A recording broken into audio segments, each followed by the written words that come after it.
This episode of Capes and Lunatics Sidekicks is brought to you by Tweaked Audio. To get awesome headphones, go to tweakedaudio.com and use the coupon code Southgate to get 30% off, free shipping, and a lifetime warranty. Or you can get there through the link on our website, southgatemediagroup.com. This is Luca Parrish, and you are listening to the Capes and Lunatics Sidekicks Podcast. What about our Quasar podcast, The Quantum Zone? What about our Quasar podcast?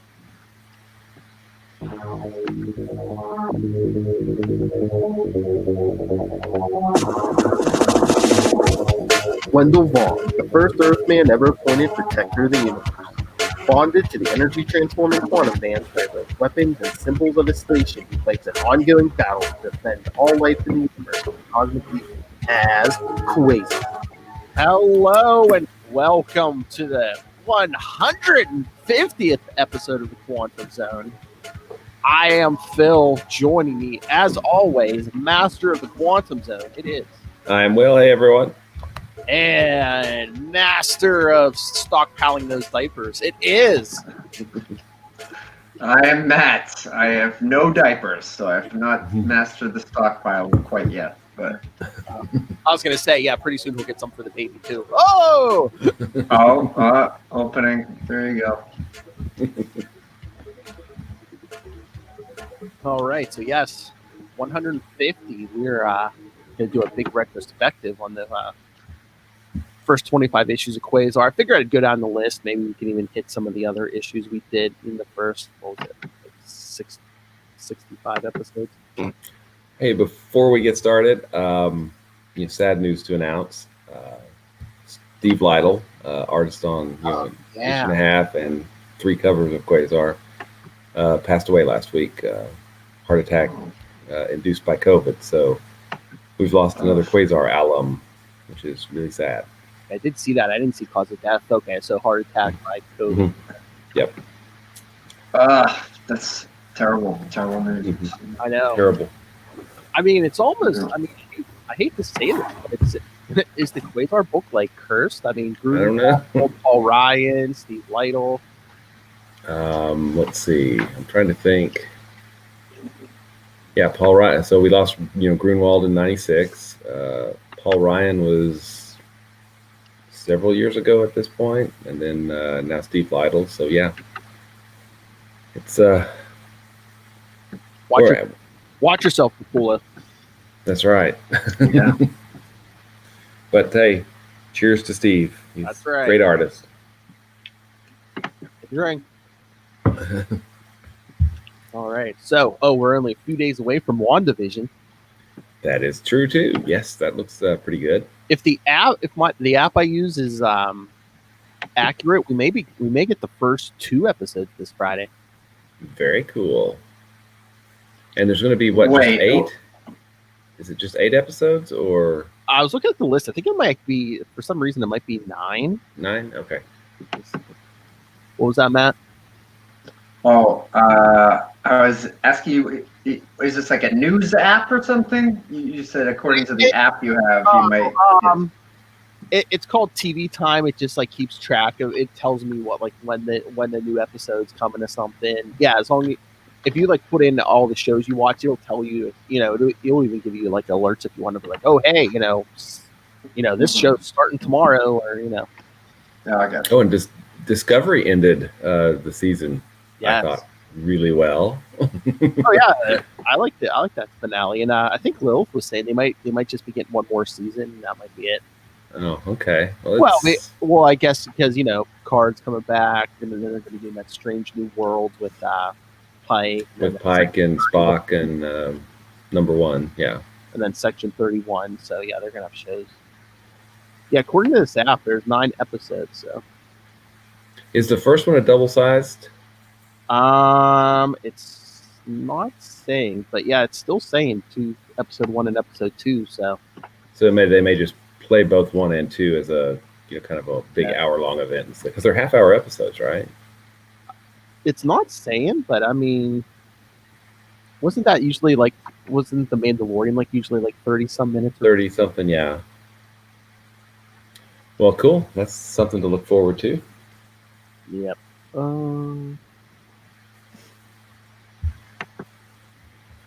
But yeah, I don't think there's no episode titles, so I wonder. But yeah, me and Charlie have been speculating on WandaVision because in the one trailer there's like a beekeeper, and we're like, I know Charlie was like, "Are they hitting at aim? Are they hitting at aim?" I guess we'll see. I don't think anything else coming out. Oh, did you see? I guess they were saying today there's talks, nothing official, but there's talks that maybe they might release Black Widow streaming. Oh, interesting. Or like streaming in movies same day, or theater same day. Very cool. Yeah. Because Morbius got pushed back again. What was it? It was supposed to come out. What was it, March or something? Now they pushed it back to October. And I think they said Deadpool is going to take place in the MCU. Deadpool 3. Deadpool 3, yeah, and I think they said they are. And Ryan Reynolds is working with them, I guess, on the script or. Ooh. So for those of you who are worried, yes, rated R Deadpool. There's a lot of interesting phases of the Marvel Universe coming up. A lot of unknown. I mean, some of the stuff is the new things are Vision and Wanda, Black Widow, is all kind of origin stories. I'm still wondering when the new phase is going to start to really form and take shape. Is it going to be after 1-2 movies? I don't know. Well, I think I remember reading when I was reading about WandaVision that Monica Rambeau is going to be a part of it. That's cool. Mm-hmm. Love Captain Marvel. But also that Scarlet Witch is going to be a part of, I don't know how big a part of, the Doctor Strange and the Multiverse of Madness. I think she's going to be in that, right? So well, I wonder if she's going to like crack open the multiverse and that they're going to have to deal with it in the movie, maybe. I don't know. I guess we'll see. Oh, but you were asking me what I read comic book wise last week. I did get Eternals #1. No Makara yet, although his name was like they had like a list of all the humans. I think she's going to be a she because did they die? They all died in the last series of Eternals. I didn't read it. Oh, are you talking about? Is it the Gaiman John Romita Jr. series? I don't know, whatever the last one was, because I guess they're all like getting resurrected. They're coming out of this machine. Like they show Icarus, like it basically focuses on Icarus. He pops out and probably Athena and all that. And they already said, we can come back in different forms and stuff because what was it, Sprite? Mm-hmm. Who I guess used to be a guy, is now like a girl. And so, I think was it an alternate cover or cover for issue 2? Yeah, you could already tell Makari is going to look more like she is going to look in the MCU. Yeah. I mean, it's interesting. I mean, I think it works with the Eternals because they're thousands and thousands of year old space god things, So, but I think it leads credence to like one of my other theories about someone else because like if you read Eternals #1, it so reminds me of like the current X-Men books because they had like some of like similar text pages and stuff and just getting resurrected and coming out of a thing. Yeah, I was just like, oh, this is reminding me of X-Men. And of course, they had obligatory, Icarus is like in New York for 2 seconds. So who do you run into? Iron Man. So it's like. Oh, and then, okay, spoilers. All right, Eternals, keep that in mind. Who shows up on the last page? We need a Cosmic Menace kid, a popular Cosmic Menace. So who shows up on the last page? Galactus? No, baby, think show business. Come on. Mysterio? Wow, it's not a Cosmic Menace. Well, no, name everyone knows. Thanos. A name everyone knows. Thanos. You got me. Thanos. We don't use him a lot. Has he reached saturation point yet at this point? I mean, how many resurrections have you had? Is Thanos the Wolverine of the this decade? I don't know. Well, it seems like they love their villains this set, You watch Thanos, I mean Joker's big now. Yeah. But yeah, Wow. like I said, they use the resurrection to, change people around, like Makari, who can be played by a woman in the MCU. And that's what I think they're doing with the X-Men. I keep saying this, that I think they're using, how if they die, they can resurrect them in those weird pods or whatever. Mm-hmm. I think they're keeping the X-Men in a holding pattern in the comics, so they see what comes in the MCU, so they can alter it and make it look like the MCU. Yeah, that's something that's kind of bothers me a little bit. The comics are the comics; they inspired the MCU. The MCU is a copy that is really popular, but the comic shouldn't go back to emulating them, because then you get into this weird copy of a copy of a copy of a copy, and you lose, I think, the core of, but that's just me. I mean, it's like one thing when, the Punisher series was on, they were drawing him in the comics of Barenthal. I mean, that's one thing, but it's the first time I can remember it really is was it 2000 when the first X-Men movie came out, and all of a sudden in the comics they all had to start wearing black leather.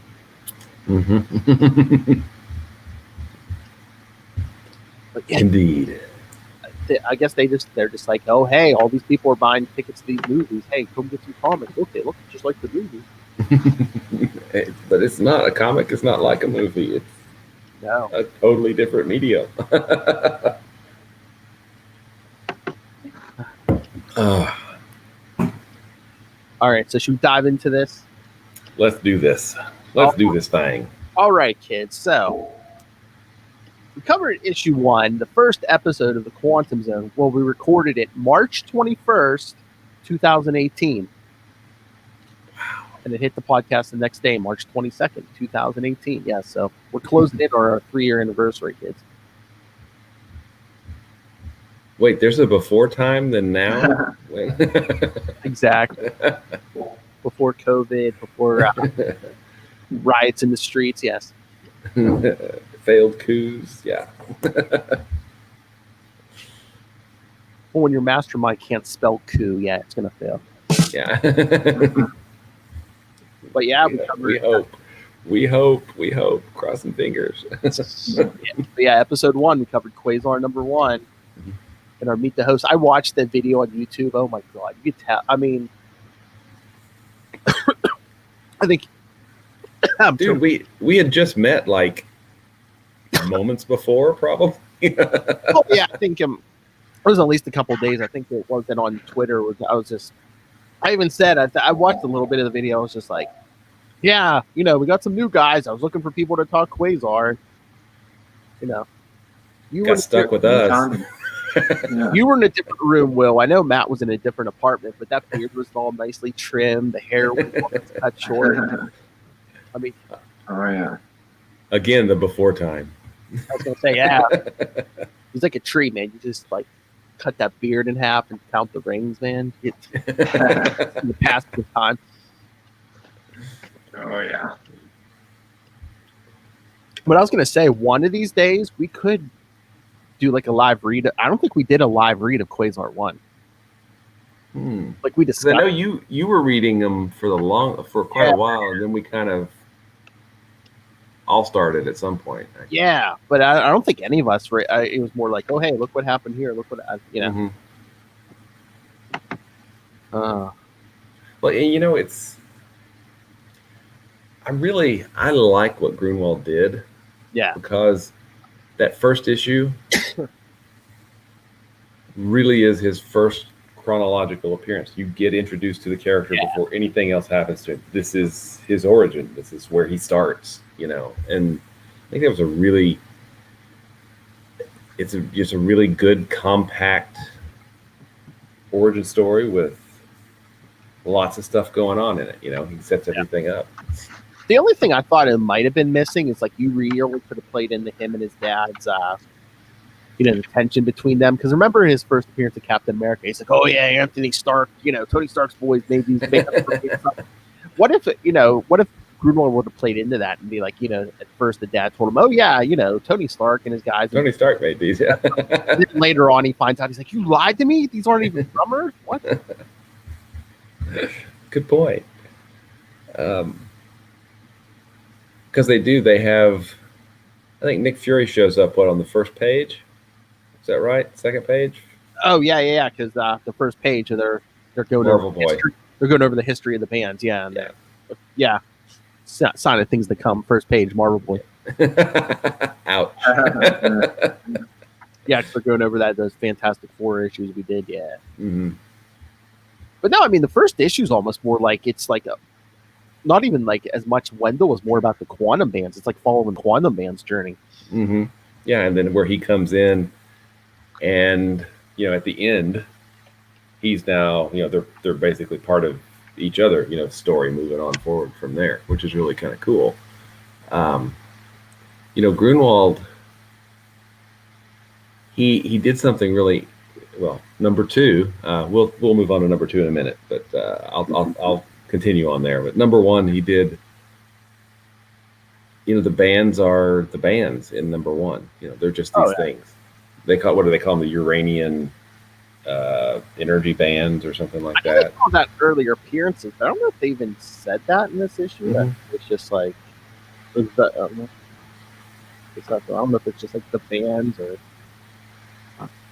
Oh yeah, because look at this. He totally could have played into the dad line about the bands. Because Nick Fury even says, hey, yeah, Tony Stark's sitting there and he says, "Oh yeah, can your guys take a look at these?"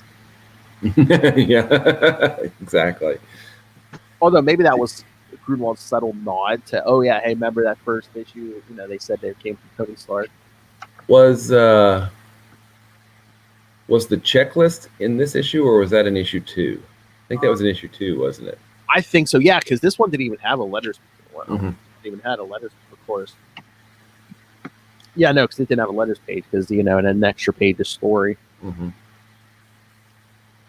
But yeah, there's a lot of really cool things that happen in those, like first 7 or 8 issues. You get the science sections. Yeah. Awesome. You get the checklist. You get an interview with Wendell by somebody in the Marvel Universe, which is cool things. But yeah, episode 2 and 3. Well, episode 2, yeah, was Quasar 2. Will was not even on for that one. That's like each of you is like one I've missed. Yeah, that's the one you missed. Yeah, it was me and Mac talking Quasar 2. And that issue, I think, really did more to cement what Quasar was going to be about for me than number 1, because Grunwald did kind of give us the history of the bands without actually giving us a history of the bands. Yeah. Well, it's like page 2 and 3 is basically okay. Here's what happened in issue 1. Here's all the stuff that came in between, like Project Pegasus. Yeah, all of those appearances. I mean, look at those wordy page. It's just yellow text box of the yellow text box. The serpent crown. And his dad, "Hey son, why don't you go into space?" Yeah, you're depressed. Why don't you go be alone for 3 years? That's that'll help. Follow the advice, and you wonder why he has issues later on. He does. But then, we get Death Urge, and Grunwald did set up, the next time we meet, you'll beg me to kill you, and I won't. Which is pretty kind of chilling, and you're like, whoa, that dude's not right, And that's obviously Grunwald knew where he was going, because he could set that up in issue 2, and it doesn't pay off until issue 23, something like that. Yeah, so it's probably like 22 or 23, something like that. Issues, yeah. Mm-hmm. And like the Death Urge was like a big clue too, because like in like earlier Avengers issues, wasn't Death Urge working with Maelstrom? Yep, and that was a huge clue, and I totally missed it. Completely missed it. And then of course we meet Eon in this, who had really only appeared at that point in a single issue of Captain Marvel, the original Captain Marvel. I think so. That's the only place I remember him before that. It was just like basically he's like, "Oh yeah, you're protector of the universe. Here's some cosmic awareness. Okay, goodbye." Yeah, go. There you go. Go off and do your thing. Fight Thanos. Oh yeah, he wasn't living in Captain Marvel's garage or nothing. No. Yeah. Or behind his bookcase. No. I think it was Captain Marvel 25. I think it was in the middle of like when he was fighting Thanos. Mm-hmm. Well, one of the times. Look this up. Oh, and I'll look up Eon's first appearance. But the most important thing of issue 2 is gave us our first of many Uranus jokes. It's the gift that keeps on giving. Uranus is the gift that keeps on giving. That's right. Abstract. Well, and then the kind of immediate, hey, I'm opening your minds to the full power of the band, so now you can quantum jump. Boom, boom. You don't back on Earth. You don't have to make another 3-year trip home. Yeah. Yeah, let me go get my gear. What? Here, we're just going to quantum jump, dude. I wasted 3 years of my life. Why didn't you tell me this before I got here? I was prepared to quantum jump. Why can't I find now the Uranian Eternals? Oh yes, they talked about them in issue 2. Yeah, they figure in heavily for Marvel Boy. We did some of those early Marvel Boy reprints. But at this point, they're all dead. And it looks like Death Urge was potentially the cause of that. It looks like Grunwald was trying to stitch together a reason for Marvel Boy to come back to Earth and go nuts, Yeah. So I think that story is in a What If backup story. They tell the fate of the Uranian Eternals. I think it's in that checklist. Do you have the letter page for number 2? Number 2. Yeah. We got. Yeah, because thank you, Marvel Unlimited. You still don't have all the Quasar issues on there. Yeah, jeez. Yeah, here's the check. Yeah, what do you want, the checklist? Yeah, doesn't it mention like What If volume? Oh, it just says What If number 9. Oh, okay. So I think that has what happens to the Uranian Eternals in it, if I remember right. Yeah, the story of the founding of the Uranian colony is told in the Untold Tales of the Marvel Universe, featured in What If Volume 1. Oh, wait, no. Untold Tales of the Marvel Universe, featured in What If Volume 1, 23 through 28. Oh. And I don't think I've ever picked those up to read those. Yeah, I don't know if I've read those either. Go back and read those. Or see if they're on Marvel Unlimited. Okay, here it is. Eon has appeared in Captain Marvel 28 and 29. Ah, okay. That was close. So, yeah, so it was only in 2 back-to-back issues of Captain Marvel before this. Mm-hmm. So at this point, like, Grunwald was kind of digging deep because, this cosmic figure who had only appeared in 2 issues. Yeah, and those issues were what, like late 70s? Something like that. I think they were late 70s. Starlin was doing them, so. I don't know if they were even late 70s. And this was. Oh, we're going to get to some of those, kids. Yep, we will. Here we go. Captain Marvel 27, part of the Thanos War. Oh, no. It's 1973. Wow. Okay, so they were even earlier than I thought. Yeah. And so this is like Quasar debuted in 89. 89. So we're looking at 16 years later. Yeah. So the character had not been used for a decade and a half. And that's one of the cool things about Grunwald is. Oh yeah, he knew his Marvel history and stuff. Yeah. He had this encyclopedic knowledge of the the Marvel universe, which is pretty awesome. All right, Kona, any thoughts? Do you remember reading that Quasar number 2? Well, I think Quasar 2, kind of ironically, was one of the first that I grabbed my attention in the bins, But Destiny Amidst the Ruins, that's the one. But I really dug it. It kind of just got me into, I felt for this guy. It wasn't something that I'd ever read about a superhero comic book before. This guy's just so isolated, and at the end of his rope, it's almost like a suicide mission, and then the way it kind of comes out of it. And of course, I love Owatsu. So, plus the art is awesome. And, I mean, it's just this is right before Marvel kind of changed a little bit of the aesthetic, as you see in the box on the top corner of the cover, and the way they, Quasar still got the old uniform and stuff like that. So it's a lot older than, or it feels a lot older than it is, although it's 2020 now, and this was 2021, sorry, and this is early 90s, but I don't know. I love it. I love the early ones, for sure. Very rambly, not very to the point. But that's what Of course, Wait, you just described our entire show, dude. Well, and of course, he loved it because it's bearded Quasar. Yeah. well, the greatest, the most underrated Quasar. Oh, and of course, for our times, he was wearing a mask for like the first half of it. Oh, that's true. Yeah. Nose and mouth. Yep. Mm-hmm.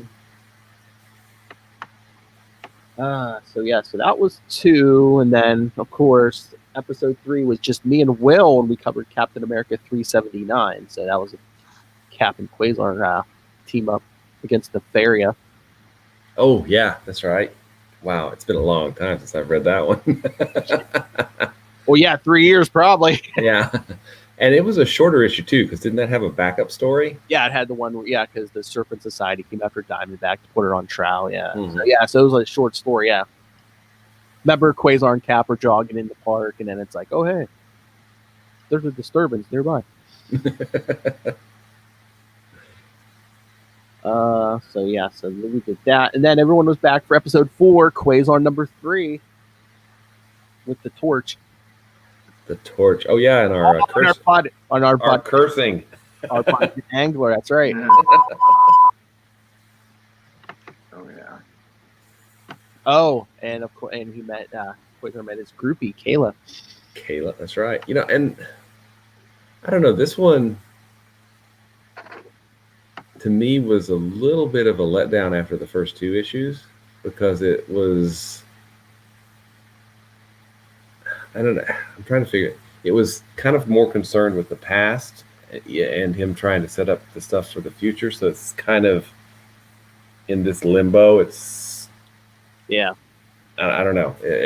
I mean, it's a solid issue. It's just not one of my favorites. Well, again, until we get the journey, it's like almost like a straight up super. It's not. Yeah, they're just solid superhero stories. There's not a whole lot of. I mean, I like the character, but you're right. It's just pretty.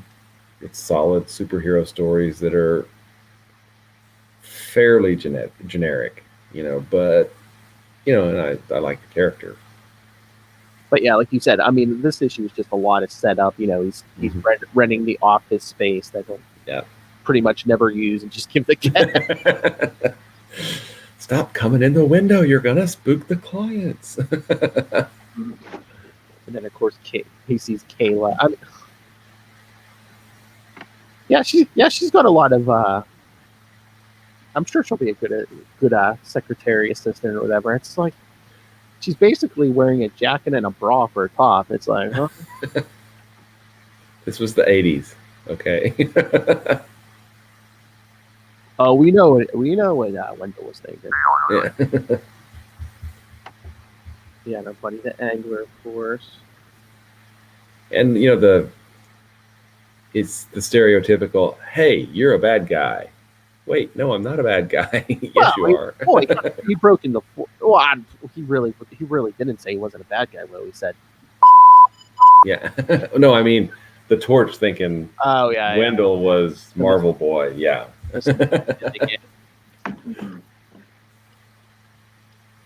Holy smokes! It's the Marvel Boy. And then he gripes to the torch. Hey, I was trying not to break that. Yeah. And then after this one, episode 5 and 6 were those Avengers 302 and 303 when he, goes to Chicago and meets the Avengers.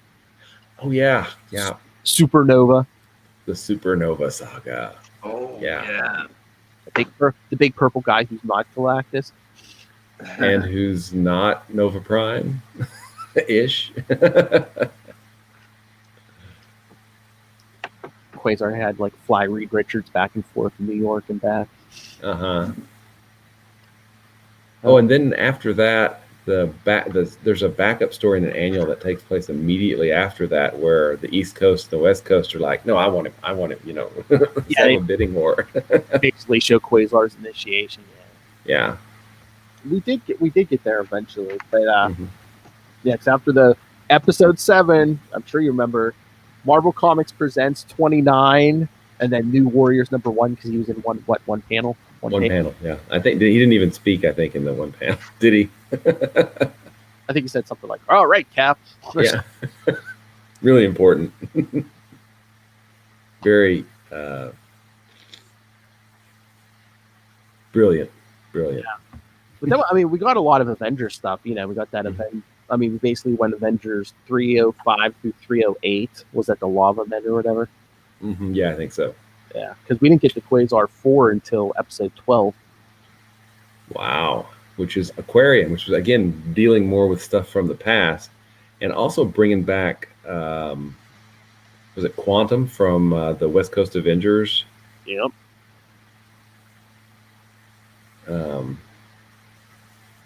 That cover, Quantum Rain. Kona, we made a Prince joke, right? Quantum Rain. I know we had to. Yeah. If not, now we have. And for any of you, especially you, Ray, I mean, anyone who hasn't been listening since day one, I think it's on the podcast, but I mean, the easiest way I'd say is go to YouTube. I got a playlist. It's all the Quantum Zone episodes. So cool. Yeah, this one was. Well, it starts off with him basically flying into the office. He's like, "Man, his Avengers stuff's been keeping me busy." Yeah. I don't know if maybe like he went hot, like went further too when he wasn't like really in the thick of it with the Avengers, because like at this point it's like basically like Grunwald's trying to juggle. Okay, I got to find that menace from space that's coming, and hey, I've been on several Avengers missions. I got to time that out too. Yeah. Well, and then this was still, the next issue kicks in Acts of Vengeance, which we get a good, pretty much Quasar-focused issue of Avengers. Him defending Avengers Island, and then we've got his regular series too. So that was pretty good, and I feel like that was Grunwald, pushing the character to try to get him in front of more people. Oh yeah. Although too, I mean, pretty much, I think every book at Marvel basically had an Acts of Vengeance, didn't they? At that point, I mean, if you're a superhero book, you pretty much had an Acts of it. I mean, it was really an Avengers crossover, right? Yeah, but I mean, even still, I think like the Hulk was out west, and he still got like a at least one Acts of Vengeance tie-in. Yeah, wasn't it like Absorbing Man or something? I can't remember. He was the Gray Hulk. The Gray Hulk, Gray Gargoyle.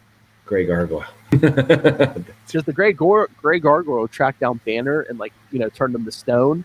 And as soon as night fell, he's like, "Oh my god, nothing stops that transformation." It just happens. But he's like, "Oh, okay, the Hulk's still stone. That's fine." But I guess the Hulk's healing factor just shrugged it off, and the Hulk just starts messing him up. Yeah, no, because remember, issue 5, Quasar fought the Absorbing Man. That's right. There you go. Remember, he tried to pull the power of the bands and blew himself up. Yeah, and then comes back later. Where did he come? He showed back up in Thor? Yes, Eric Masterson. Yeah. Yeah. Thor 436. Yeah. Do we know how he came back? It was just magic? It's like all those guys, like the Absorbing Man and CMA, they can pull their molecules back together, basically. Oh, and like his wrecking ball or something too was. Yeah, the Avengers had it, and it just crashes out of the Avengers mansion. Because we got 2 Acts of Vengeance issues. Because remember issue 6 with the Red Ghost and the Watcher, the Living Laser.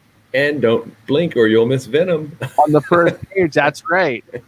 Thank you, Venom, because, I mean, if Venom had not been in this issue, we wouldn't have got, I think, our first official drop. Sparkly quantum tentacles? Nice. Pretty sure that's where that's from. Yeah, just like, because Quasar wraps him up in quantum webbing or whatever. Yeah. Yes, and Matt Kona uttered that phrase. Sparkly quantum tentacles? I forget, for some reason, I think Lilith edited this one for me, and she was like, "You got to use this. You got to use this." I was like, "Okay." I actually really enjoyed that number 6. I mean, because he got off Earth. He was, Yes. on the moon. We had the Red Ghost. We had The the Watcher. Watcher. Yeah, I mean, it was kind of fun. And And the living laser that would the come. Living Laser, yeah, which we get a really good story from the Living Laser with a great cover. But that's beyond the scope of this retrospective. All right, so let's see, 5, 6. So after we did Quasar 5 and 6, we did a book near and dear to Matt Kona's heart, Marvel Team Up 113. Oh yeah, near and dear to my heart, and piles of them in my. I don't know where they are. Somewhere. Maybe I'll find them while I'm cleaning out this future baby room. Yeah, because we did that because for episode 17 we did Quasar number 7, the Cosmic Spider-Man guest appearance. Mm-hmm. With Terminus and that was Terminus. Yeah, and he had to throw him off the planet. Yeah, and he needs Spider-Man's help. I mean, shouldn't this, it doesn't say Acts of Vengeance, but shouldn't it have been Acts of Vengeance crossover, because that's when Spider-Man had those cosmic powers, is during the Acts of Vengeance. Yeah, I would think that it should have been, but like a Terminus is basically no one's enemy, or it's like what, an Avengers enemy, and he's an Avenger. Yeah, he was more just showing back up, I guess.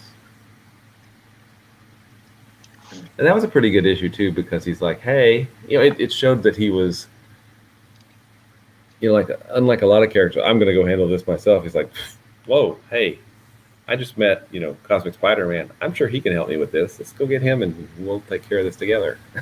Yeah, this is like a Quantum Band single, yeah. I don't know. I was like kind of disappointed that we didn't get more Quasar and Spider-Man interactions. It was basically this issue, Marvel Team Up 113. I mean, they really never had any one-on-one interaction besides those two. Yeah, and even in Marvel Team Up Annual number 5 with Serpent Crown, there wasn't much. Because I was going to say there was a 3-issue spectacular Spider-Man, which I think we're going to get to, but all the Avengers were there, so it's like irrelevant. Yeah, it's just. I mean, it's not like. That's one thing I really liked about Grunwald, is he remembered and played up the fact that Quasar and the Thing knew each other and were kind of pals. In Marvel Team Up 113, our first attempt at a giveaway by Matt Kona. That's right. Yeah, yeah. I gave some away. People got some free comic books. So. Yeah, some young guy got a. It was just a really nice package. But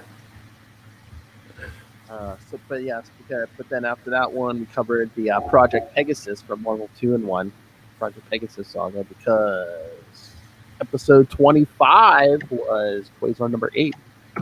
Cool. We went back to Project Pegasus. Yeah, that was pretty cool. Yes, and for the absolutely last Secret Wars 2, or no, he was kind of reaching there.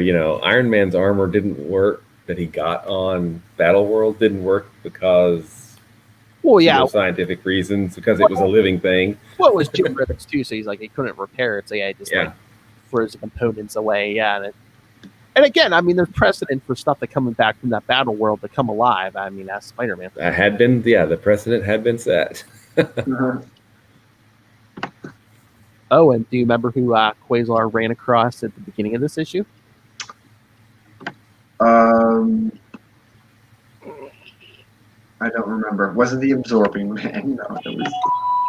He was checking. He was Dr. Minerva and Atlas. No, he was checking for extraterrestrials and had a quick meeting with Warlock and the New Mutants. Yep. Bing, bing. Yeah. He does a Groucho Marx imitation and a few other things. Yeah, Marvin the Martian. Yeah. Quasar goes, we better go tell Cable about this. Oh yeah, because that was when that was just around the time that Rob Liefeld had taken over the New Mutants, I think. what Ann Nocenti may have been writing, but then that was before they were rebooted as X-Force and all those number ones, and X-Men was rebooted around this time. So it's, yeah. And we got that man who cares about your health, Blue Shield. Yeah. His buddy Blue Cross is nowhere to be found, though.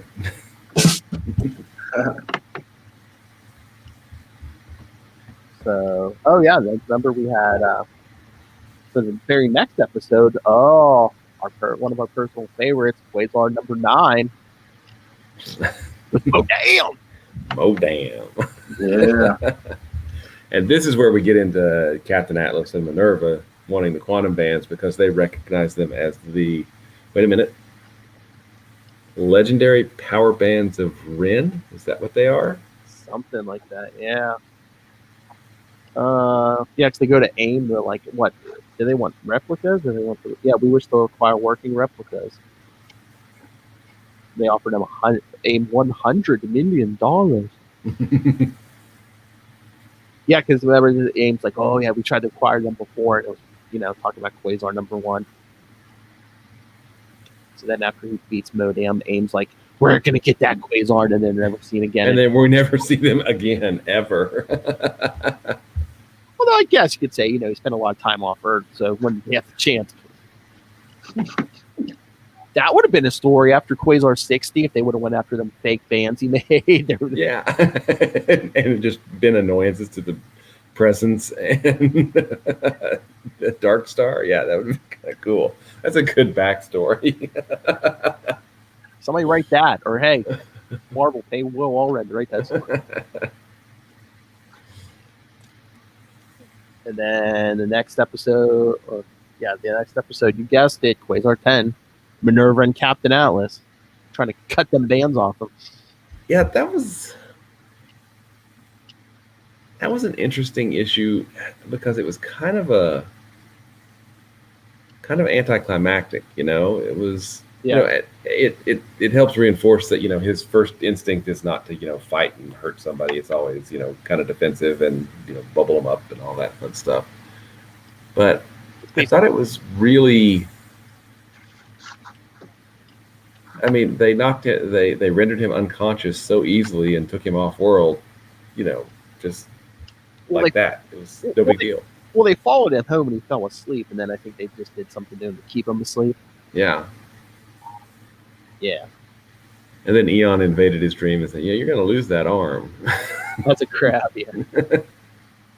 But then at the end, he's like, yeah, get out of my solar system or whatever. And it's just like, why didn't you just take him and lock him in the vault or something? Or quantum jump them to the Kree homeworld and say, here you go, bye. And then come back home. And this is pretty much like our first reference in the series to Captain Marvel. Mm-hmm. Mm-hmm.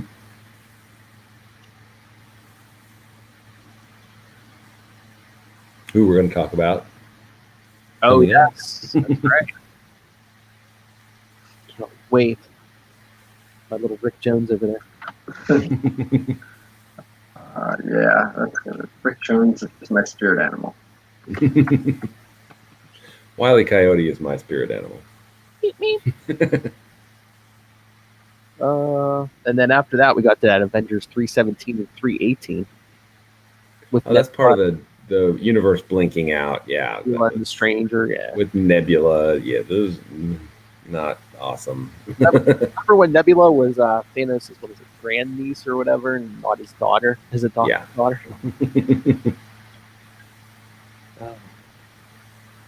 Oh, that's sliding time. And then after those two, Quasar 11, Excalibur. That was actually a pretty good issue, I thought. Yeah. Oh, and we haven't mentioned it yet, but from number 7 up to number 17, Mike Manley is doing the art. Oh, that's right. Yes, we went from Paul Ryan to Mike Manley. Yes. Mm-hmm. I think Paul moved on to Fantastic Four maybe, and then he eventually moved over to DC and was doing Superman. Yeah, he did some Superman. Trying to remember, he did a bunch of stuff. Mm-hmm. But yeah, I remember. Yeah, his Fantastic Four run. Hey, well, he penciled it during Star Blast. Oh yeah. Don't have to mention that here. But yeah, I thought 11 was pretty good because even though we found out something that the quantum bands could not affect his magic. They're not part of the electromagnetic spectrum, and he had to get saved, but he was also working on a way to save himself before Excalibur showed up to save him. So I think that's. Yeah, we started to see some of that defeat. Some of that attitude he gets sometimes. It's like, man, some protector I turned out to be Excalibur had to save me. Yeah, I know. I like a good Excalibur appearance, especially in a non-mutant book. It didn't happen a lot, but yeah, it's kind of cool. It's nice exposure for both, Quasar and Excalibur. Mm-hmm. Yeah, Quasar might be huge in England as a result. It could be. Yeah. I would love to see Alan Davis draw a Quasar. That would be awesome. Yeah. Well, did he draw Quasar in some of those later Avengers issues? I think he did. He showed up during the Hulk crossover, or the Hulk was there were lots of Hulks or something. It was before the Kang War. Yeah, was that the Presence with all those Hulks? I think it was. Yeah, I think the Presence had been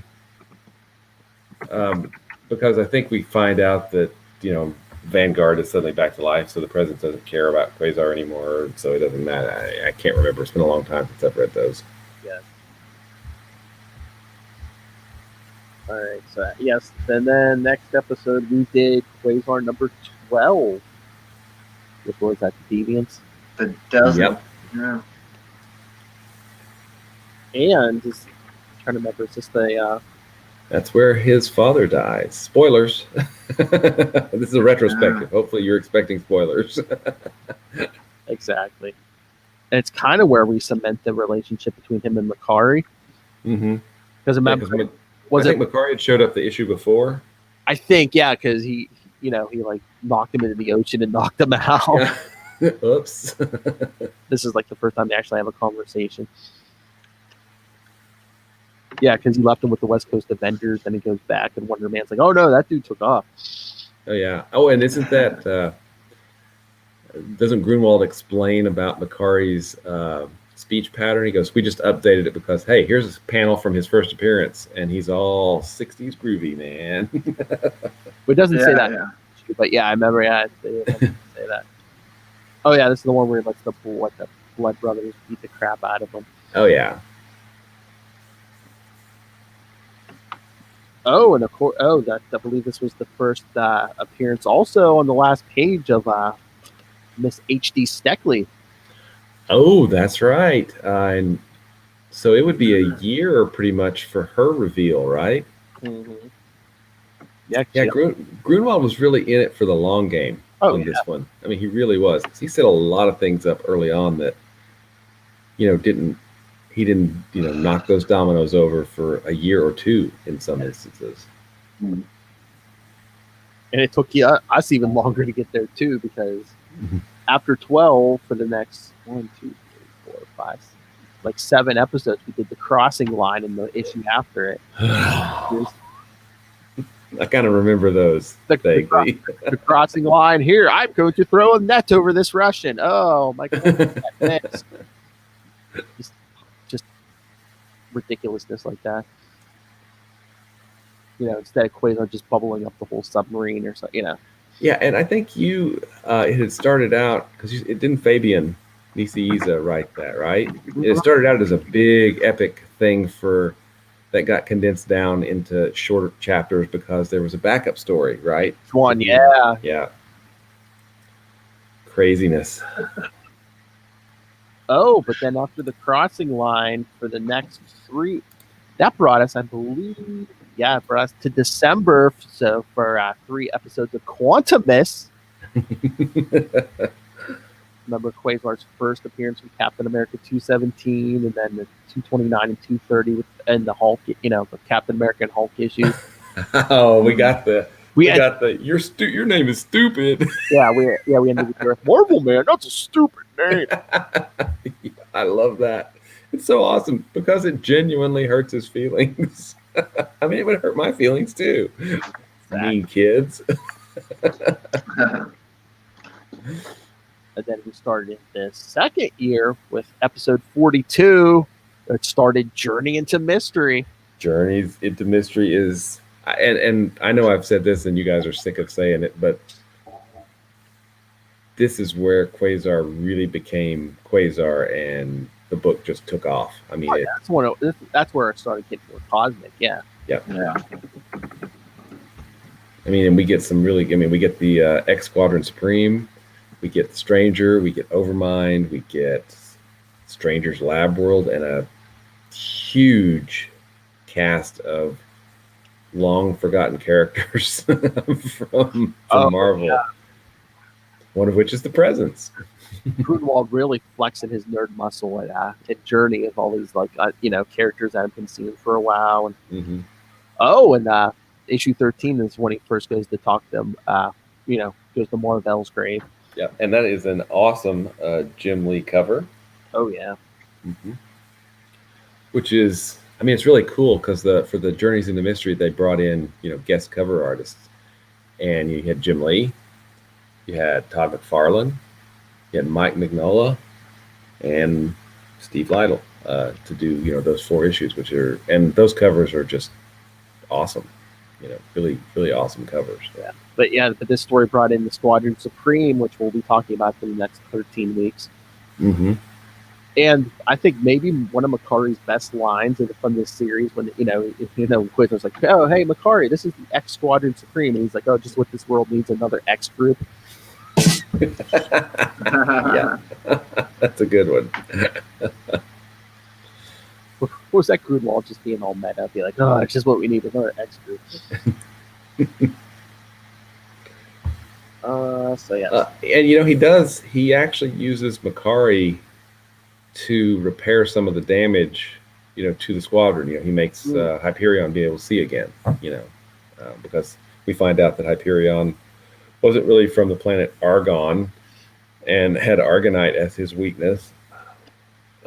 He was an Eternal on his Earth,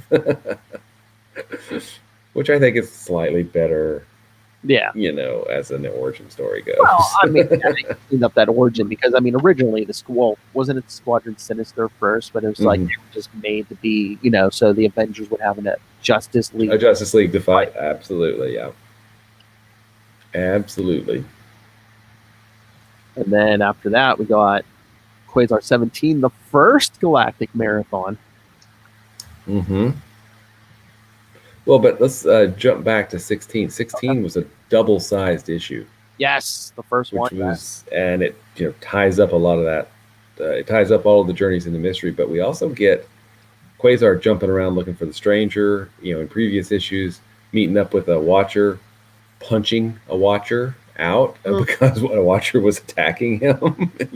I mean, Watchers are extraordinarily powerful, so it was cool to see him kind of play at that level, and giving our voice and he saves the entire race of Watchers with just some basic logic. Hey, intelligence can sometimes supersede strength. I like it. They called it the Oblivion Plague, and we find out where that comes from later. But yeah, I mean, Journeys is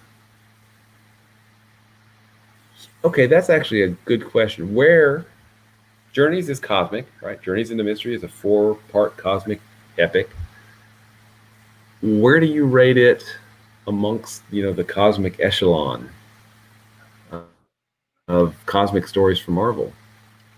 Because I always talk about Cosmos being the best. What are some of the Infinity Gauntlet's always rated up there.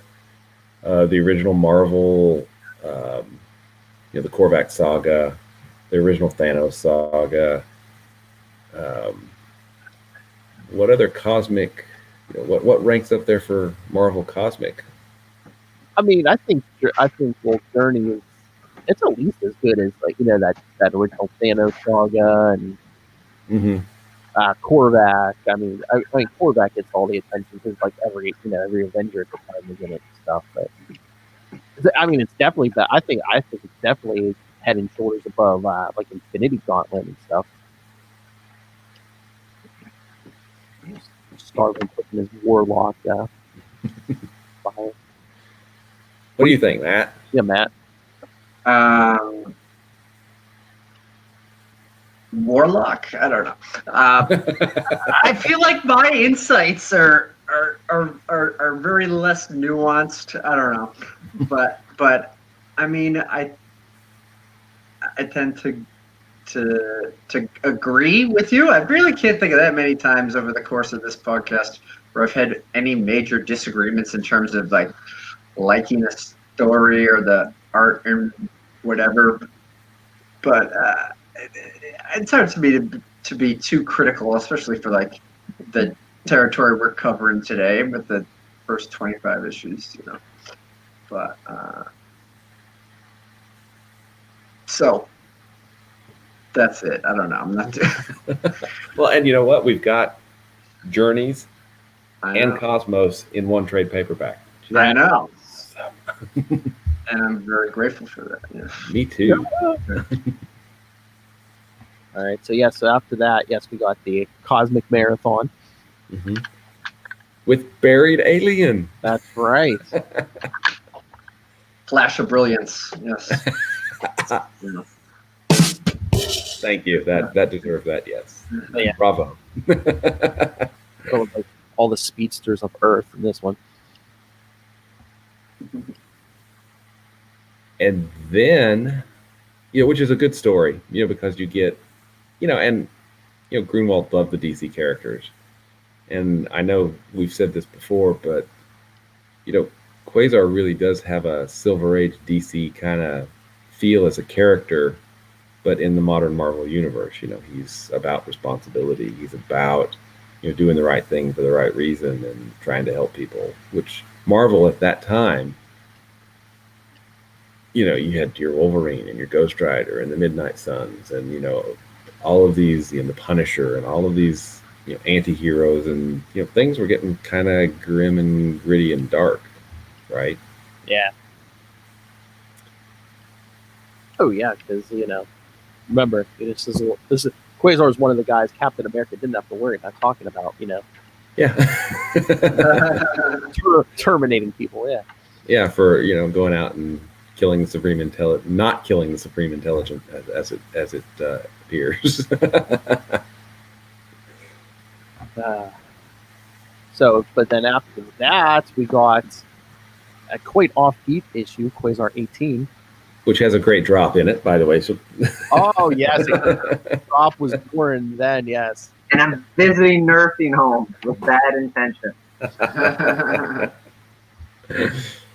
But yeah, basically Quasar trying to piece together, hey, what happened to me? And remember last episode we were like, oh, was 60 the only appearance of his sister? No, Wendell's sister was in 18. So well, and 18 is an extremely important issue. For one, it sets up something in Cosmos and Collision. It's also the last non-Cosmos and Collision issue of this kind of run of stories, but it's also the first issue that Greg Capullo was penciler. Oh yeah, which that's is right. Pretty darn cool. And he would go on to pencil all of Cosmos and Collision, and he was out for 2 or 3 issues. So nearly 20 issues. Actually, I can check and tell you exactly how many he did that. But yeah, Quasar really looked, Paul Ryan's look, the book had a look when Paul Ryan was doing it. It was good, good, solid superheroes. It had a look when Mike Manley was doing it, and it was good, solid hero stuff. And Manley would go on to do Batman and lots of other things. But it started looking it looked different. There was something different about it when Capullo took over doing the art, and that's But yeah, I like that too. Yeah, like these early issues. I think that was the problem with later on because it's like here, it's like there's definite like Paul Ryan handled that first chunk that was like the basically like superhero stories, and then we got Mike Manley doing as we're ramping up to the cosmic stuff. But then once we hit full cosmic, we got Greg Capullo. All right, he penciled.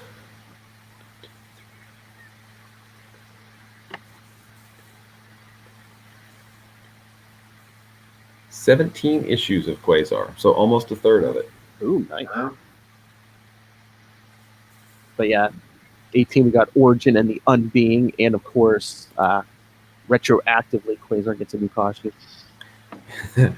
Important. That's right. Very important. And then once he's basically, destroyed or whatever, the Unbeing's talking to some shadowy figure. Mm-hmm. And then, boom. That's right. We are into Cosmos and Collision.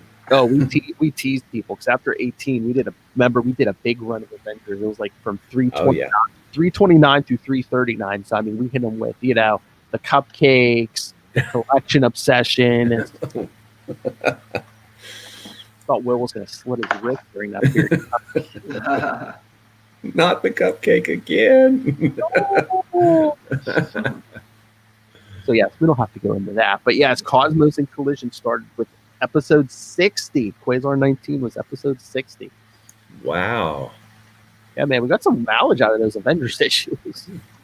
Well, and what do you guys think of the way Grunwald kind of set up Cosmos? Because in those issues, in the first, I guess, 6 issues of Cosmos, there's a prologue.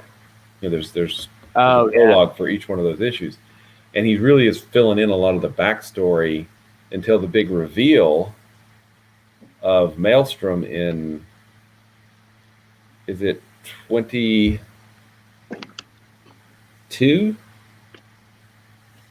22, 23, sounds right. 22 or 23. 23 is the Ghost Rider cover. Oh, right. Yep. Because it was the 90s, right? Yeah. It's the law. It's the law that you have to have a Spider-Man, a Ghost Rider. Is there? I don't know about our Wolverine. Maybe Punisher. Yeah. I mean, Wolverine was on the cover of one of those Infinity War crossovers. Yeah. So technically you got a Wolverine, but yeah, not like solo Wolverine. So yeah, he hit all the 90s marks. Yeah, but yeah, it was. I really feel like all the work that Grunwald and Paul Ryan and Mike Manley, and to a certain extent even Greg Capullo in that single issue, all the work that they did just paid off so well in those 7 issues. I mean, it's awesome. It is the best Marvel Cosmic, bar none. Oh yeah, I'd say so. Oh, but 19, a lot of important stuff. Wendell and Kayla's first date. Him and Makari get that apartment. Yeah, that we see only like once again, maybe twice. Then of course a battle with that Jack of Hearts. Oh, and then the first time. Oh no, we saw him in Journey, but the return of the Presence. Yep. Oh, and it is great the way.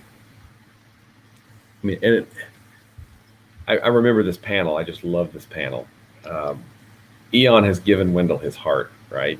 Oh yeah, He's put it in a quantum football, and he hands it off to the Thing, and has carries something else, instead. He makes another quantum container, but you can't see through it. So and you see the Thing just kind of sitting there whistling. I think he's actually got a musical note, which is awesome. Because Wendell's been working in 4 Freedoms Plaza, so issue 20 we finally get an appearance by the Fantastic Four. And then at the end of Mr. Fantastic or Reed Richards is like, why is there an interdimensional portal in my building? And what does it? Let me find this. I think Wendell's like, I don't see it. Oh wait, he's like, gee, Dr. Richards, I must have missed the part in my lease that said no extra dimensional portals allowed.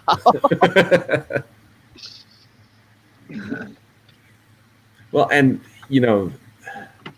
that issue, he goes from the highest of kind of highs. He's beaten the cosmic assassin. He's saved the universe. He's done everything. He thinks, yeah. He thinks, and then boom, Quasar. Makari and Kayla kiss because of Moondragon, right? Yes. And he goes home to his father. Finds out his father's been dead. His father's been dead for quite a while, and then boom, and we get the evil shape. I have broken up Quasar and Eon. Ha ha. Yeah. Yeah, because Wendell tells that. Eon, he quits. And then 21 is what, his dad's funeral? Yeah, I think so. Yeah. Makari runs out, to get him to save him because, hey, you were beating that guy to a pulp, It's just some poor super villain who showed up on the wrong day. But 21's the big one, because you get that prologue in the beginning, the mysterious figure, saying, oh, hey, Oblivion, let's team up, guy. Yeah. Let's team up, bro. And then Quasar and his friends have the worst dinner ever. Their host gets kind of handsy. Oh, that's right. The last page of that issue, man. Oh, yeah. Cut some hands off. Not long. Next issue, A Long Day's Journey into Death. Which is Ghost Rider on the cover. No. Oh, we're on 22? Oh, that cover. Yeah, 22. Okay. 21, it was the one with the end on the table. Yeah, no, 22. Remember when he, quote unquote, sees Marvel? Yep, and his father. And yeah, because Eon doesn't really talk to him until after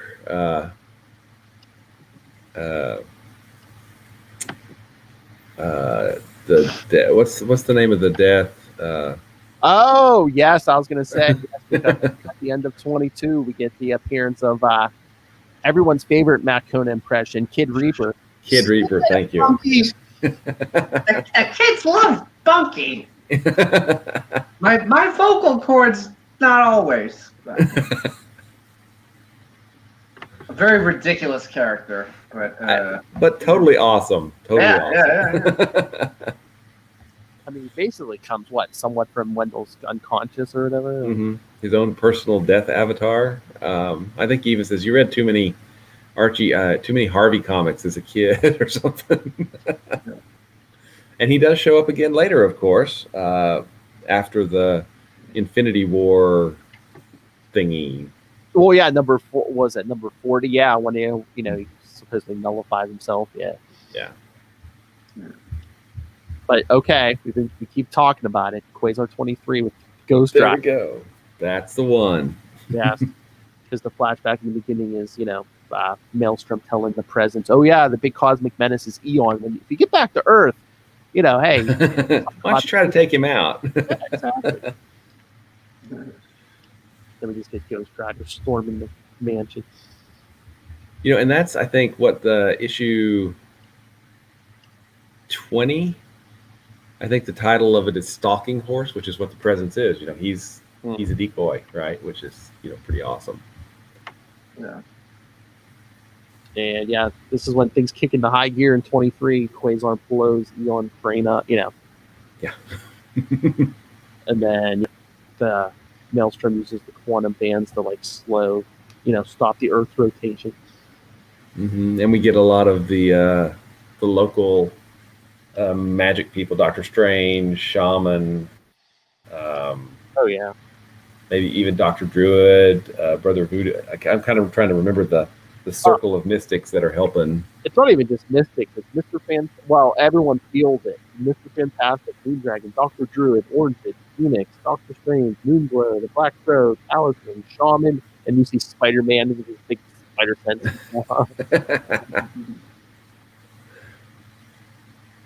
So yeah. Oh, and then so Quasar blinks out, but then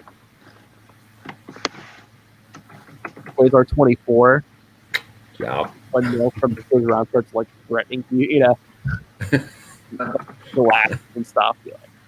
And he gets a nice jab in on Thanos. I thought I really enjoyed that bit. Like a flashback at the beginning of the issue, him, going to the creepy kid from 18. Mm-hmm. Like, hey, can you I want to get on the Earth without tripping the barrier. Can you undo him for a minute? Yeah, exactly. It's like a random thing. It's like, yeah, can you nullify him for just long enough for me to slip past that barrier? But yeah, I mean, just this whole issue is seriously he threatens the Watcher, and then he talks to the Celestials. I mean, he goes and hits pretty much all the big the big cosmic kahunas, Galactus, he even makes himself bigger than he's like going big Galactus. Then he creates that giant black hole. Yeah, and then doesn't he there's a line where he's talking to Death Earth, just put that Watcher's eye out, right? Yeah. Yeah. Yeah, Death Earth shows like some black sides at his eyes. Yeah.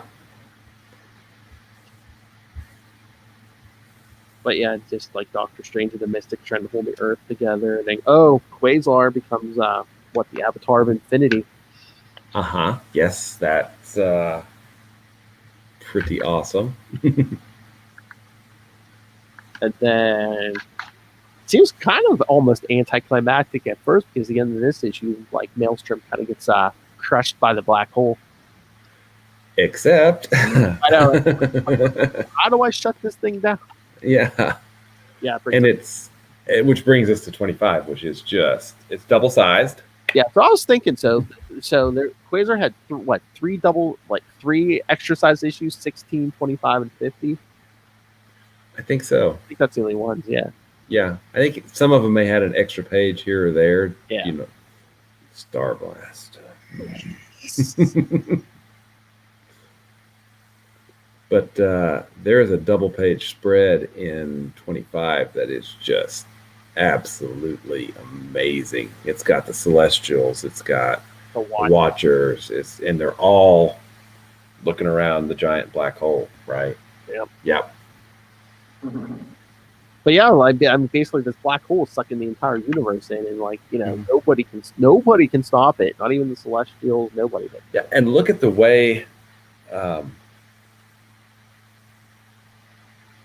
you get a complete summary by working around, the lettering, all of the text that the Watcher's saying. You get a complete summary of the previous 6 issues of and then they disappear to the black hole, and nobody's seen them since. Which brings us up to now. Oh yeah, just that Capullo art, like Quasar in his energy form and stuff. Yeah. Mm-hmm. Oh, and this is where he finally remembers that. Oh, just because I didn't have hands in the physically, why don't I have hands now? Energy form, I can make him look like Yeah. Yeah, then some of the Squadron Supreme take down Death Urge. Mm-hmm. Yeah. But then we see Maelstrom still kind of, he's now Oblivion's boy, totally. Mm-hmm. So we get that big Avatar fight. Avatar of Infinity, yeah. Oh, we have Cersei showing up along with Moondragon, because we got the reveal of Moondragon earlier. Yeah. In the series. It's HD, yes, but this kind of ties into a Captain America, because remember, we did cover the Superior Stratagem, and Cap couldn't get a hold of Quasar, so he's like, yeah, have Cersei go check out what happened to Quasar. So. Yeah, he's kind of dead. Oops. It's not answering. And she kind of opened up her the front of her costume a little bit for this issue, yeah. Yeah.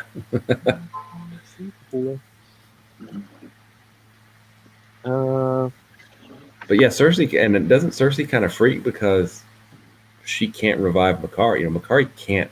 Yeah, exactly. Die, except when a cosmic entity makes him die, I guess.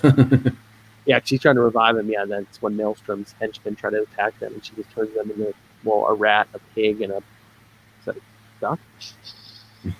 And Moondragon likes her a lot already. Oh yeah.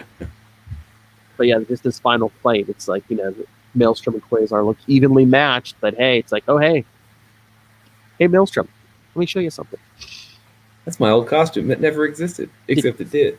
I know, it's just like, did you see it? Did you see it? My other attire? I'll show it to you again. That is just the funniest thing. It's just like, you consider yourself an anomaly, Maelstrom? Ha! Compared to me, you're commonplace. That's right. And that breaks his concentration, and the universe is saved. Yep. And that black hole basically reversed. It was brilliant. And I do like how, they call for new terms from the big four. Yeah. Death, eternity, oblivion, and infinity. And, with them talking to each other, nobody, we don't, they even make, it swiggles, I think, right? So that we can't understand what they're saying. They're on such a, plane so much higher than we are that there's nothing we can do. But yeah, Quasar goes back to Earth and brings himself back to life. Then it's like Infinity tells him, Oblivion, came up with a new truce. Oblivion and death keep Eon and Maelstrom. Eternity and I get you and your friend Makari. And we get a new costume. The best costume. I was going to say, the best costume he's ever had. Yeah, and then after everyone's like, "Oh, what happened to your new costume? What's the new costume?" That's when Makari just wakes up like, and it does have a pretty quick little ending. I wish it had like a few pages more to kind of, they took that extra page. There was no letters page. Yeah. No, they took that extra page. Yeah. But I think Keith Williams was Capullo's inker on that, and it's spectacular. Those 7 issues are just beautiful. Absolutely beautiful. And then he gets better. He comes back in 27, and it's just like, holy crap! That splash page of 27. Where they're inside Eon with the other quantum band wielders. That's just, oh my God, that's just beautiful. Sorry, that's moving into the next, but this, Infinity Gauntlet has been reprinted and adapted, and everybody talks about Infinity Gauntlet, but this, Grunwald wrote the best Marvel Cosmic. He really did. Yeah. He also wrote Star Blast. So, hey, even the best baseball players fail more than half of the time. There you go. Yeah, he struck out on that one, but he knocked this one out of the park. It is. I would love to see an adaptation of this, as a cartoon or in MCU live action. It would be amazing. Yeah. Can you imagine the special effects on this thing? Yeah. Mm-hmm. So, any final thoughts before we get to? We have Soshin written feedback and Ray audio feedback.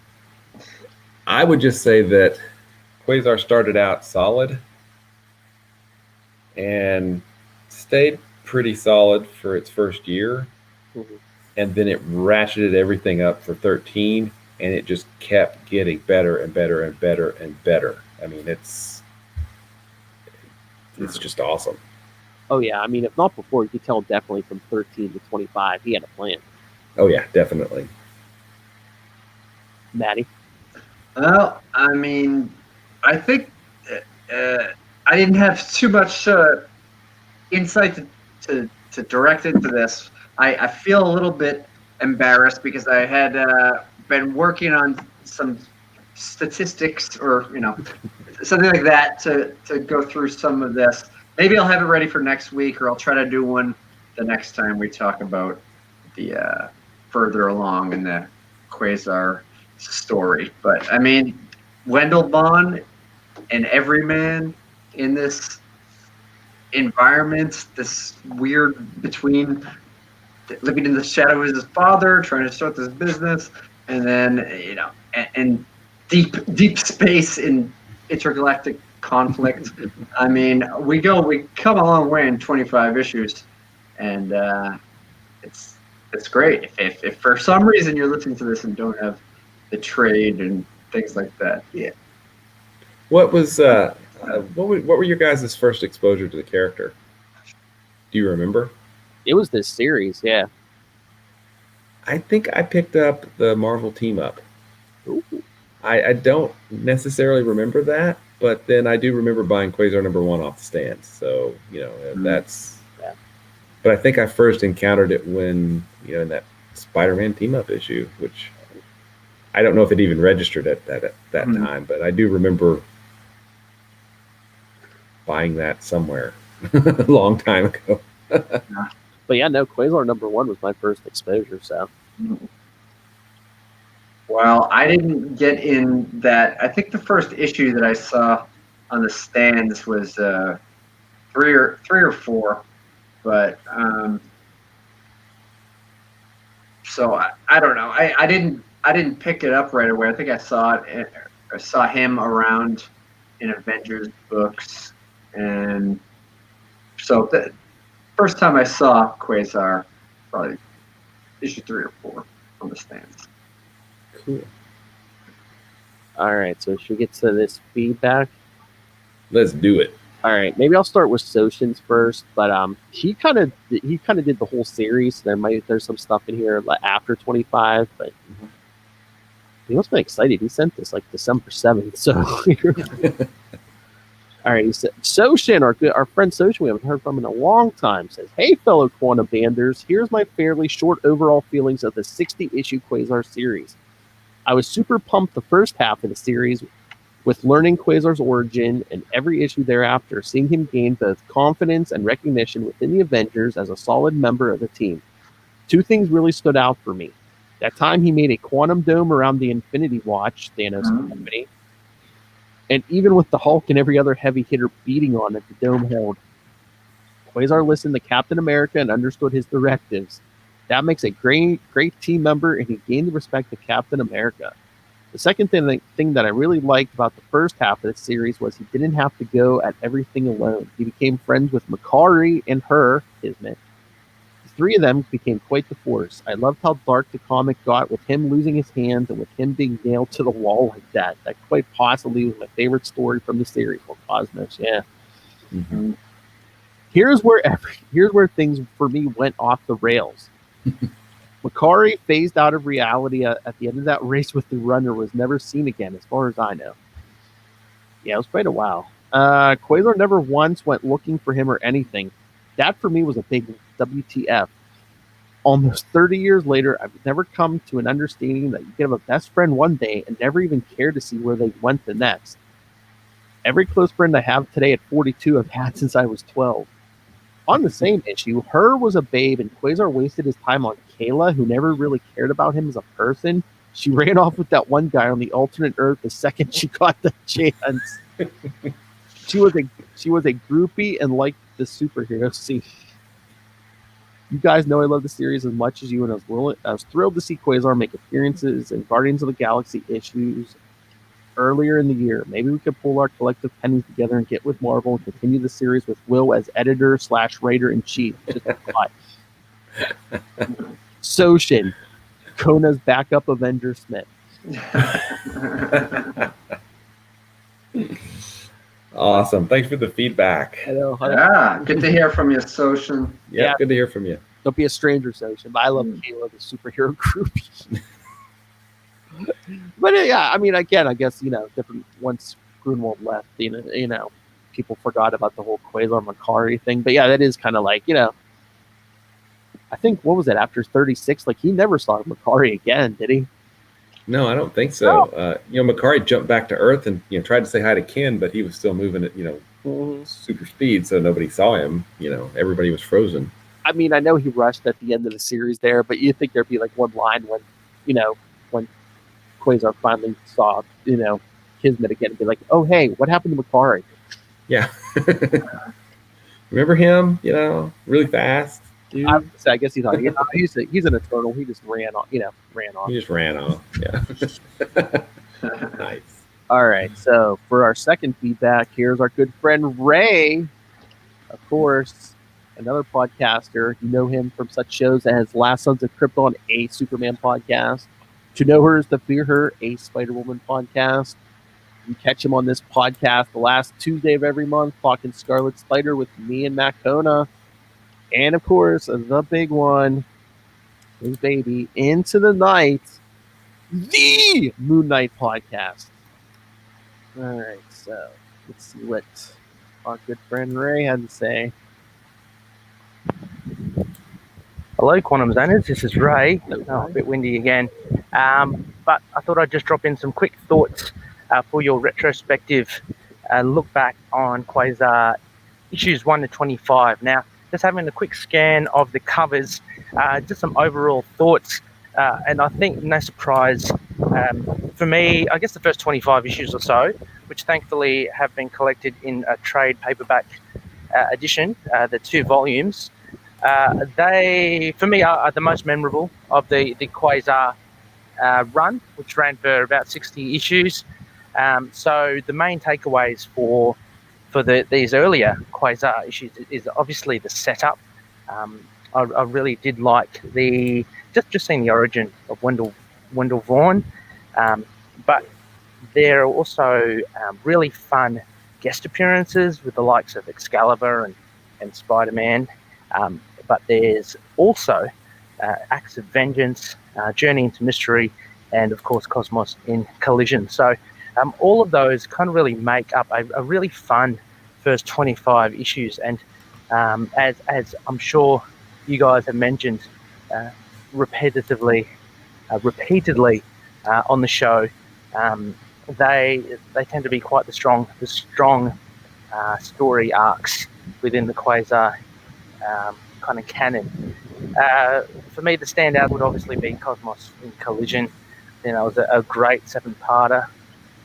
But also, I enjoyed there were these early ones with Minerva. I think them trying to get the quantum bands off Quasar. I found that quite fun, as well as the likes of Quasar bumping into what's he called, Death Urge. I think the dude on the skis. I think he was in the first 25, but that whole kind of cosmic aspect where he's really, I mean, I know he does it throughout all 60, but there was a certain kind of, I don't know, flavor to it with Eon. Is it Eon? God, I can't get them. I get them mixed up. Yeah, and is it Eon being stuck in the closet? That's right, in the cupboard. Yeah. Setting up all that thing about setting up his security business and meeting Kayla, all that was really fun stuff at the beginning. So yeah, I really enjoyed these particular runs at the beginning. I've got the first 9 plus. I think there was just some excerpts from I'm not sure, some other comic. I think it was Avengers Annual in a trade. It's a Quasar Classic trade paperback, which is really cool. I'm set to get to the second volume, which covers all the way up from issue 10 to 25. So that covers basically what this retrospective covers in general. But I'm pretty sure I know what you guys think of these first 25, but it's going to be a fun listen to anyway. Wondering what your favourites are, besides, say, Cosmos in Collision, what your favourite issues from issues 1 to 25 will be. But having said that, catch you later. And go Quasar. Go Quasar.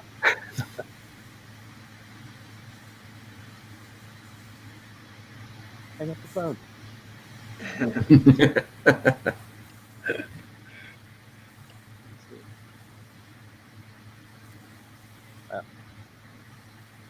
So yeah, thank you, Ray. Mm-hmm. Yes. Yeah, thanks, Ray. You know we love Thank this. you, Ray. Thank you, Ray. So that was the first 25 issues, basically the first 65 episodes of the show. Like I said, Wow. they're all on YouTube. I mean, you have to scroll down and kind of go in between shows on the podcast, which you can do. But yeah, YouTube, if you just want straight Quantum Zone, there's a playlist for that. All right. So, like, I think I said it already. Yes, the next 13 weeks we're going to be covering that Squadron Supreme series, including the Captain America tie-in issue. Nice. Yes. So, do your homework, kids. Next week, Squadron Supreme #1. Oh man, those are going to be some live reads. Mm-hmm. Oh yeah. Oh yeah. Does Nighthawk have to be done like Batman from Batman Begins? Nighthawk. Sorry. Well, we've got our first official casting so far. Say, Will, if you want to do that, be like, yeah. No, that will destroy my throat. So no, that's all right. So I was going to say, you or me probably got to be Nighthawk because we already have our Hyperion. Matt Coney's been doing Hyperion, I think, since day one. So yeah. From the planet Argon. Smart now. Oh, wait till we get to that battle with the 2 Hyperions. Oh yeah. Absolutely. All right. So again, all right. Thank you, people, for joining us for 150 weeks. I couldn't do it without these 2 gentlemen. We couldn't do it without you, Phil. You're the one that does all the work. We just show up and. I know. Hey, you come with the knowledge, and Matt Code is the eye candy. Okay. Yeah. All right. So yeah. So send us your thoughts, Squadron Supreme, for the next 13 weeks. Yeah. So get on the ball, Ray. Soshin, you can start sending this. We missed you. It's great having you back. So yes, email us capesandlunatics@gmail.com or call the voicemail 614-382-2737. That's 614-38-CAPES. And remember to follow the Quantum Zone on Facebook, Twitter, Instagram. Join our Grunwald Groupies Facebook group. You can find this episode and every episode of Quantum Zone on YouTube, on the YouTube channel, Patreon, merchandise, links to everything all in one place. That's Linktree, linktr.ee/capesandlunatics. And remember to support the sponsors as my bladder's about to explode. Tweaked Audio. Get yourself some good headphones, Hunt to Killer. Use code Southgate because of those. And then pick up Pod Life the book, now in digital and paperback.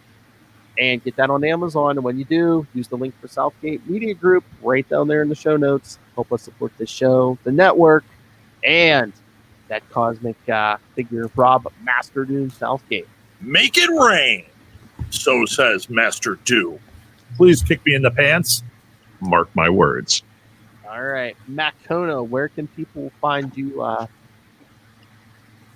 Be quiet, so being subdued. At Matt Kona, all social media platforms except Parler.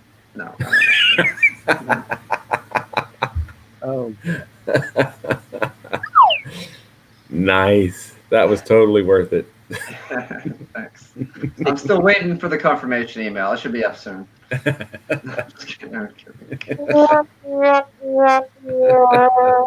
See, it's gonna be a daddy's all broody and serious. All right, Will Allred, master of the Quantum Zone. Where can people find you? And hey, you have a Kickstarter project coming soon. That's right.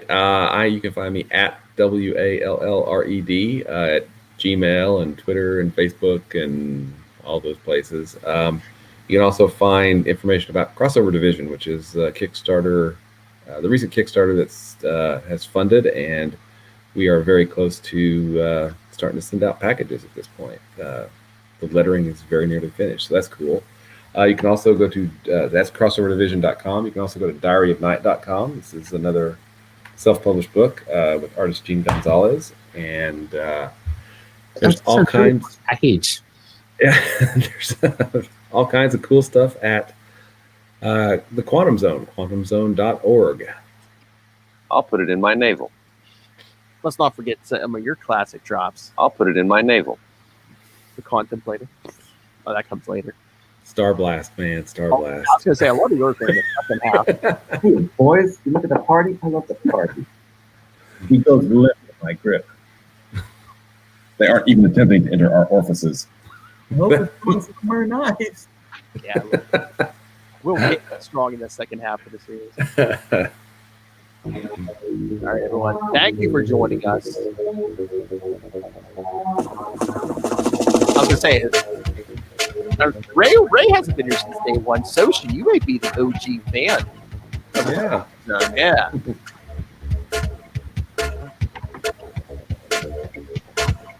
So yeah, thank you everyone. Old fans, new fans. Yeah. Thanks everybody. 150. Did you have any clue? Oh, all we ask is feedback. We won't ask you to do anything illegal.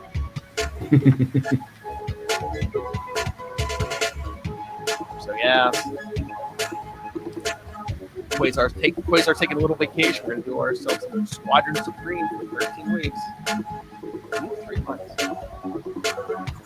All right, Quantum Zoners. That's right. So come back next time. And remember,